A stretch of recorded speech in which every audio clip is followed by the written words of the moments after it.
Welcome back to Analysis, where we're discussing the life and legacy of Nelson Mandela. Mandela's legacy within South Africa seems assured, but as a man who stood for peace and reconciliation, his image was very potent in places of conflict around the world. In Palestine, prayers were held in his honour as a man who famously declared, "Our freedom is incomplete without the freedom of the Palestinians." Palestinians and many commentators have drawn parallels between apartheid and Israel's oppression of the Palestinian people. But what can Nelson Mandela's legacy tell us about the way forward in Palestine? And what are the specific lessons of the apartheid struggle for the Israel-Palestine conflict? I'm rejoined by James Schneider, the editor of AfricaPress, Gertrude Kitongo, who's the former African strategist of the BBC in Johannesburg, by Fuad Nadi, director of the Radical Middleway, and on the phone by Luwezi Kinshasa, Secretary General of the African Socialist International. And now we're joined on Skype by Dr Gharda Karmi, Palestine political commentator and lecturer at Exeter University. But first, let's take a look at this report about Mandela's legacy in Palestine. Despite Israel's strong military and trade ties with South Africa's former white rulers, the Jewish state maintained close relations with Pretoria after Mandela's African National Congress ended decades of apartheid rule in 1993. During its decades of struggle against white-led South African rule, the ANC supported Yasser Arafat's Palestine Liberation Organization, which was then formally battling against Israel. But the ties between the new South Africa and Israel cooled in 1998 when Mandela chastised then Prime Minister Benjamin Netanyahu for a narrow and chauvinistic administration that blocked chances for peace in the region. Israel-Palestinian peace talks ground to a halt under Netanyahu, but resumed under his successor Ehud Barak, whom Mandela praised for his courage and vision. But time seems to help forgetting old issues, and moments after Mandela's death, Benjamin Netanyahu noted that Mandela was a freedom fighter who rejected all violence. Nelson Mandela was one of the stellar figures of our age. He was the father of his nation, a man of vision, a freedom fighter who rejected any violence. He gave a personal example to his people in the long years that he spent in prison. He never became proud or haughty. He acted to heal the wounds within South African society, and with the force of his unique personality, he was able to prevent the eruption of racial hatred. He will be remembered as the father of modern South Africa and as a moral leader of the highest order. One man united an entire world. One man changed an entire world. One man with a moral force has shown that he is stronger than all armies, stronger than all forces. We shall remember him with love and appreciation.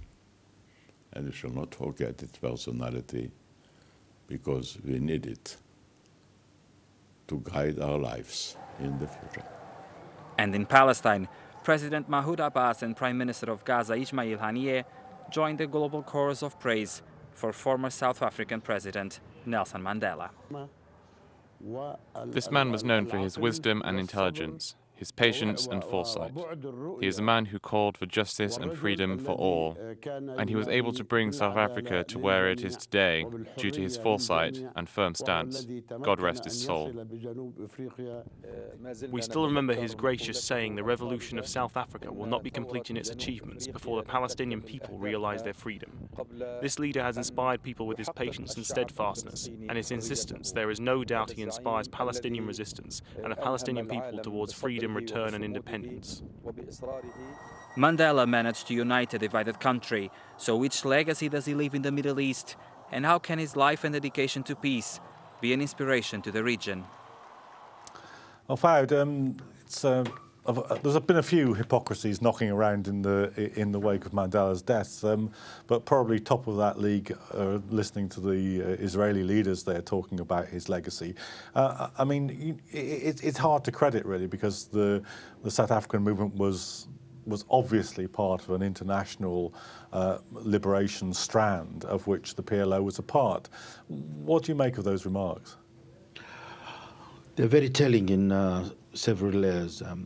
First of all, for those who've got short memories, the relationship between the apartheid regime and the state of Israel historically was one of the closest in the sort of so-called third world. They direct supply of arms. Direct supply of arms. They, even the policies they were copying, they were trying to outdo each other on how much to suppress and to, exploit the people they were occupying or the people they were ruling over. Nelson Mandela to have come up, he and said what he had to say was again reflective of the person. And here the issue actually now, I think that I've been an anti-apartheid campaigner for all my life, and I'm anti-Zionist in that way. Always we come up with this question is, do the Palestinians need Nelson Mandela? But now discussing about it is, do they really need one or something beyond Nelson Mandela?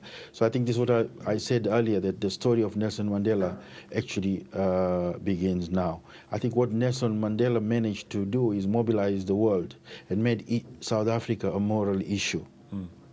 It's very strange when people refer to Nelson Mandela as a secular saint, because I think the solution was made easier in South Africa in that Mandela became a leader which, by giving the secular label or by his wording, he came across like a neutral person to most people.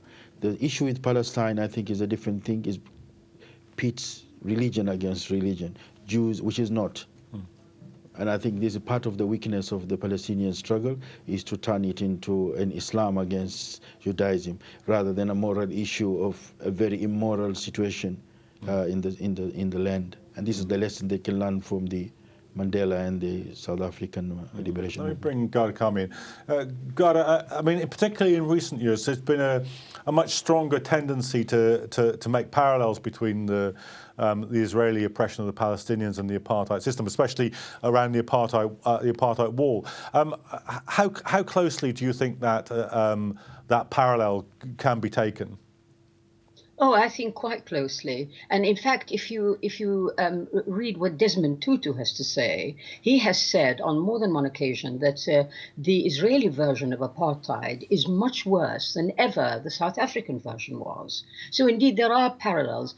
And by the way, I have to comment, as you did, on the hypocrisy of the speeches by those two Israeli leaders, which are very difficult to stomach, really. Many Palestinians, I can tell you, object to any Israeli leadership going to attend Mandela's funeral on December the 15th, for all the reasons that you have ably put forward and the previous speaker has.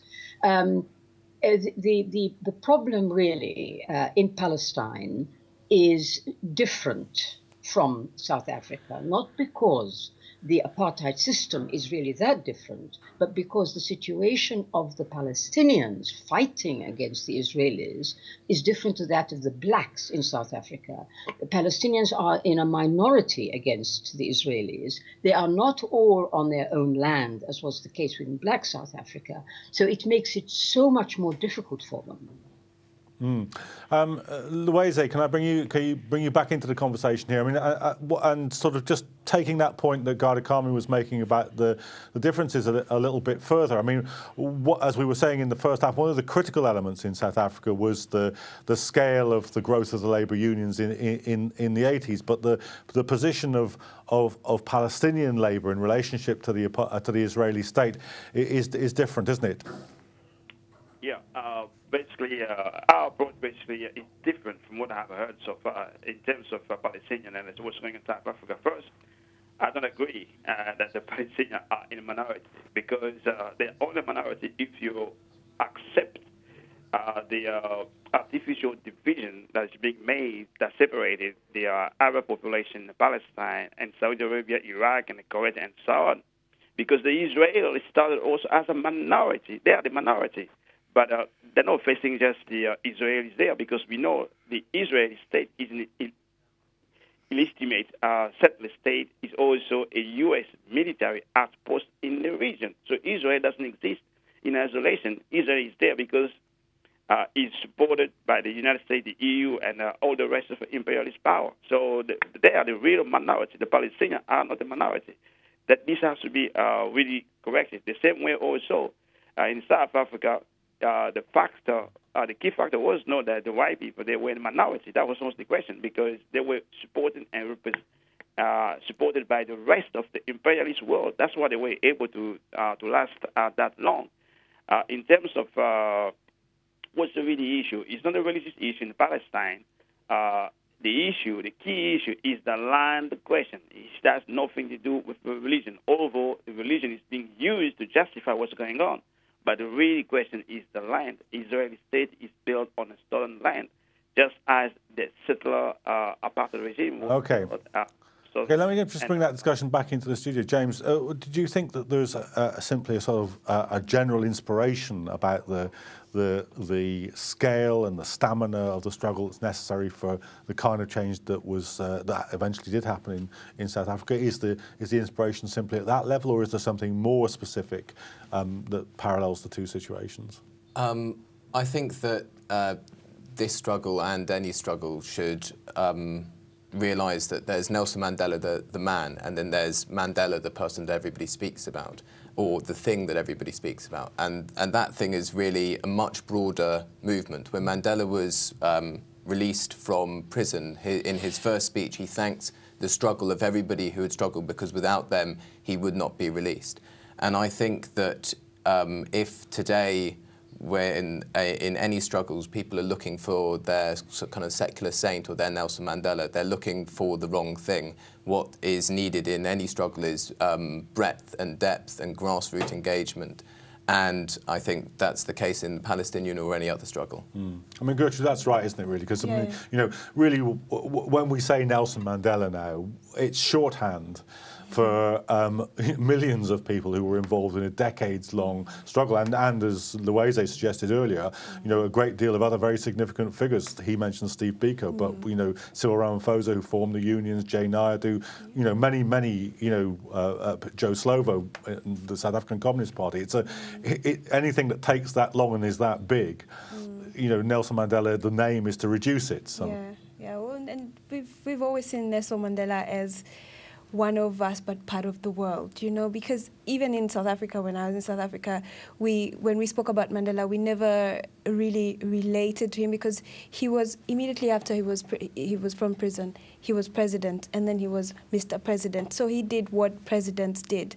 And he went around the world. You can see him traveling the world and speaking on peace and against apartheid. And then after that, he was too old to be our Tata, who we call Tata.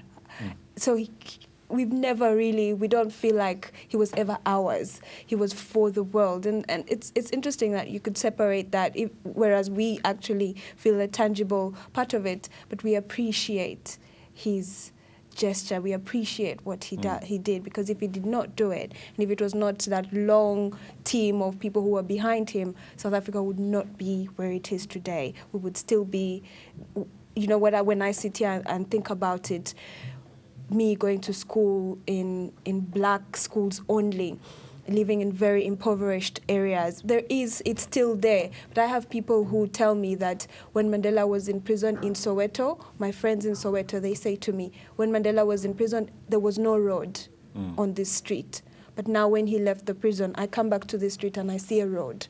I see shops. So there, even though we say there's not that much development there, we can see, we who are growing up in that country, we can see the changes. Okay, let me bring Gharda Karmi back in, because I want to sort of return to the question of the parallel with Palestine. Gharda, do you think that one of the difficulties here is, as James was perhaps suggesting, the depth of the Palestinian struggle and its ability to focus a crisis within the ruling regime?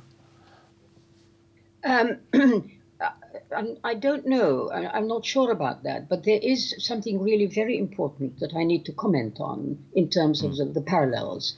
You see, the ANC, let's not necessarily talk about Mandela, but Mandela as part of the ANC, had as their aim the eradication and the ending of apartheid in all its forms.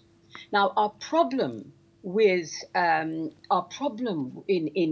Palestine is that there has been a willingness to accommodate Zionism, which, if we're going to make the parallel between Zionism and the Afrikaners, the Zionists and the Afrikaners, the Palestinian struggle is hampered by the accommodation to quite a large extent of Zionism remaining in that area. Now, the black South Africans never accepted apartheid in any shape or form. There was no two-state solution. There was no question of recognizing Afrikaner white apartheid South Africa as having any kind of validity, unlike the Palestinian case, where we understand there is a willingness on the part of the Palestinian leadership to recognize and validate the Zionist Israeli regime in our country. And this, in my view, is a fundamental and crucial difference, which means that the Palestinian struggle will not succeed unless it emulates the black South African struggle in its complete, uncompromising opposition to apartheid. Well, that's a very interesting point. Fuad, let me just put that to you, because, of course, there was a current within South African society that was willing to do that. The Zulu Inkatha movement was willing to accept that. But that was always, if you like, it was never within the camp of the ANC. It was an opponent of the ANC that the ANC had to defeat, and sometimes violently. So it's a critical difference, isn't it? Because the current that Gharda's referring to is inside the Palestinian movement. I'm not sure if it's inside Palestine she's talking about. We need to confirm that with Dr. Gharda. But I think the worrying thing is that the so-called international community has made it one of the conditions that a variety of this virus of Zionism should be allowed to be in the body politics of the region, that without it, they can't think of any other alternative. And this is where I think the real challenge is for the Palestinian cause. And the whole issue, if you see the PLO particularly over the years, that it has not been the fanatic organization that has been portrayed in the West. But there is a limit to what you can compromise and negotiate and bring back. And they pursued every form possible of attaining, peace in the region and peace with justice. But at the moment, what the Palestinians are being offered is neither peace nor justice at any level. And I think for the vast majority of them, and it should be the vast majority of the rest of humanity, is not. But in a strange way, we are not prepared to show our disdain and contempt for Zionism the way we did for apartheid. I've been living in London for 30 years, and I was there in the struggle where the church, the academics, the activists were all united for that things. We cannot get that kind of aboard support for the Palestinian people. Gertrude, what do you make of that parallel? Because, as I say, there were currents in South African society, among the black population in South African society, who were willing to compromise, but they were defeated by the ANC, politically defeated, essentially, weren't they? No, you could not compromise. But I mean, what I'm saying is that there were currents who were willing to. Yes, but that was the point, that one could not compromise. It was just that bad. You could not live as a prisoner at every day as a prisoner. You wake up, you go to sleep, you wake up as a prisoner in your day, in your own land. There was no room for compromise, and so whoever was thinking of it was an opponent to the mission. There was one mission and everyone was going with it. I mean, in many ways, James, perhaps that is the lasting legacy of Mandela, perhaps not the thing that's being celebrated by everybody, but it was an uncompromising opposition over decades. Yeah, I think absolutely, and when everybody talks about him as a pragmatist, I think he really was a pragmatist, but not in the fact that he just sort of, it's phrased that he just came out and then he was extremely nice to everyone. He worked out that he thought that if he didn't engage in the particular type of reconciliation at this particular time, things would be worse, and this was his best opportunity. And so the pragmatism of Nelson Mandela we should be remembering is not a kind of soft pragmatism, but a hard, uncompromising to your ideals, but pragmatic in the way you achieve them. Gharda, would you accept that that's a transferable virtue, or should be a transferable virtue for the Palestinians? Absolutely, absolutely, because it's very well said. Mandela worked on a basis of principle, though his tactics and what he chose to do and say at different stages might have varied according to the particular circumstances. The fundamental principle never changed. No accommodation with apartheid. Now, that lesson has to be learnt by the Palestinian movement. No accommodation with Zionism. I want to just tell you, in recent years, a growing realization that that has to be the case is apparent in the so-called one-state movements that have arisen, demanding that there should be a one democratic state to replace the current Israel, and that democratic state would have citizens who were either previously Israeli Jews and Palestinians living together on the South African model. This has really begun to take off, and I'm optimistic that this will be the trend of the future, because there is no other way around this issue for the Palestinians except to have no truck with Zionism, just as Mandela and the ANC had no truck with apartheid. Well, okay, I'm afraid that's where we're going to have to leave the discussion for this week. So I'd like to thank my guests in the studio and all those who've joined us on Skype or by phone for this discussion of the legacy of Nelson Mandela in South Africa, globally, and in Palestine. Do rejoin us for future episodes of Analysis.